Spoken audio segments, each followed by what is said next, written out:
Hello dear student, welcome to our channel teachers creator.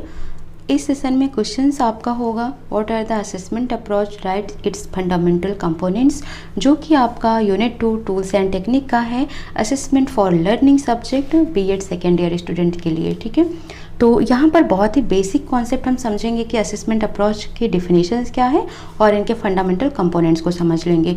ठीक है, क्योंकि ये मोस्ट इंपॉर्टेंट क्वेश्चंस में मैंने आपको नहीं दिए हैं, बट बेसिकली आपको समझाना है तो आपको इन पॉइंट्स को ज़रूर कवर करना है। ठीक है, मतलब मेरे कहने का ये है कि थोड़ा सा अगर आप 10 मिनट की वीडियो देखकर खुद के लिए थोड़ा सा वेल प्रिपेयर हो जाएंगे, ठीक है, तो कोई बुराई नहीं है।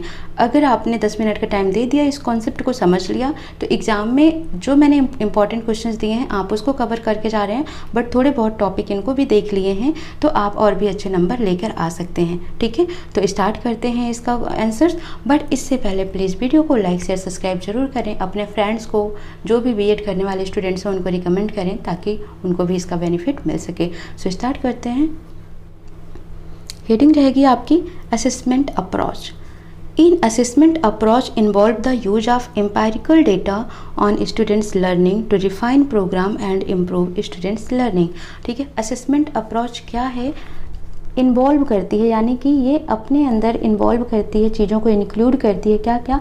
Empirical data on students learning to refine programme and improve students learning. जो भी स्टूडेंट्स सीख रहे हैं, ठीक है, उसको इम्प्रूव करने के लिए, जो प्रोग्राम उनको सिखाया जा रहा है उसको रिफाइन करने के लिए, ये एक तरीके से कलेक्शन ऑफ एम्पायरिकल डेटा होता है, एक अप्रोच होता है, ठीक है, जिसके थ्रू इम्प्रूवमेंट की जाती है। Assessment is a systematic collection, review and use of information about education program undertaken for the purpose of improving students learning and development। ठीक है, असेसमेंट आकलन है क्या? एक तरीके का सिस्टमैटिक कलेक्शंस है, रिव्यू है, ठीक है, जिसमें हम इंफॉर्मेशंस को यूज करते हैं एजुकेशनल प्रोग्राम के बारे में।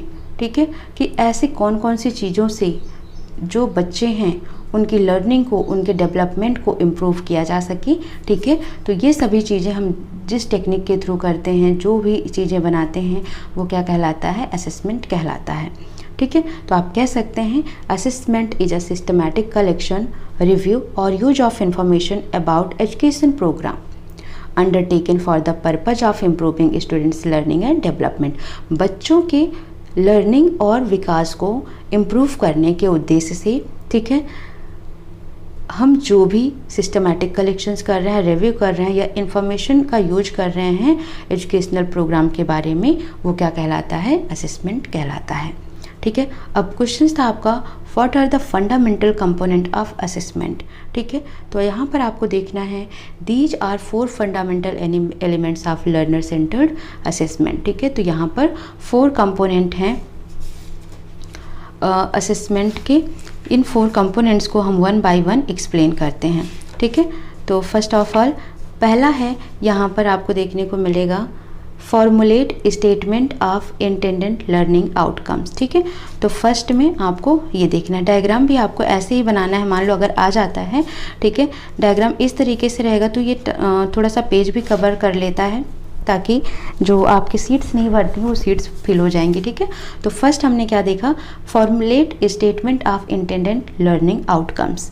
इसका मतलब ये होता है कि सबसे पहले जो स्टेटमेंट है उसको डिस्क्राइब करना है।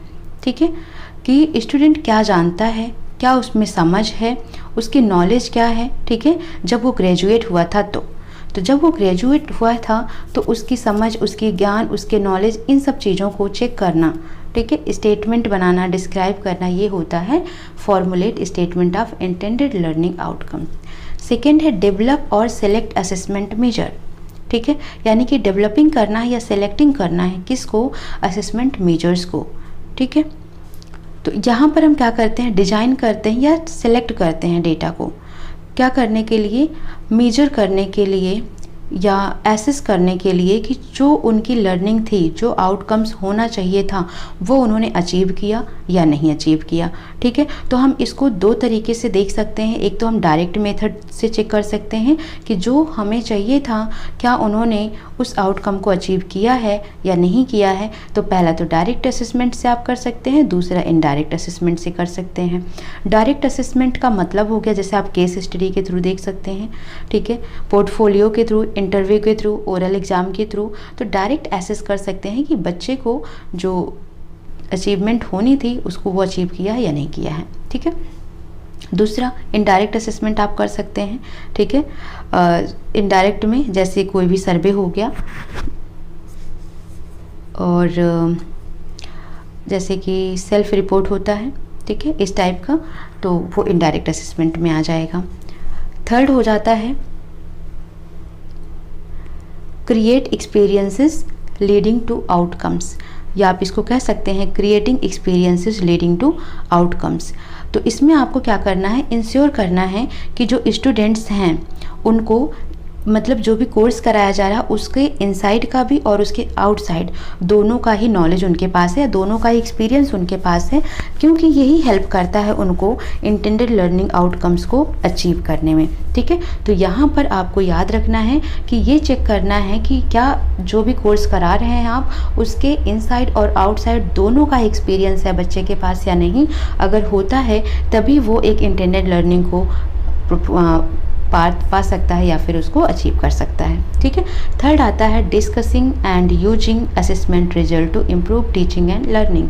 ठीक है, तो यहाँ पर टीचिंग और लर्निंग को इम्प्रूव करने के लिए क्या करना होता है, डिस्कस करना होता है या असेसमेंट को यूज करना होता है, ताकि जो भी उनका रिजल्ट है उसको इम्प्रूव किया जा सके या टीचिंग लर्निंग रिजल्ट को इम्प्रूव किया जा सके। ठीक है, तो इसमें हम क्या करते हैं, रिजल्ट का यूज करते हैं, जो भी उनका परफॉर्मेंस का रिजल्ट रहा है उसको यूज करके ये इम्प्रूव करते हैं, ये देखते हैं, चेक करते हैं कि क्या बच्चा अचीव कर चुका है अपने गोल को या नहीं।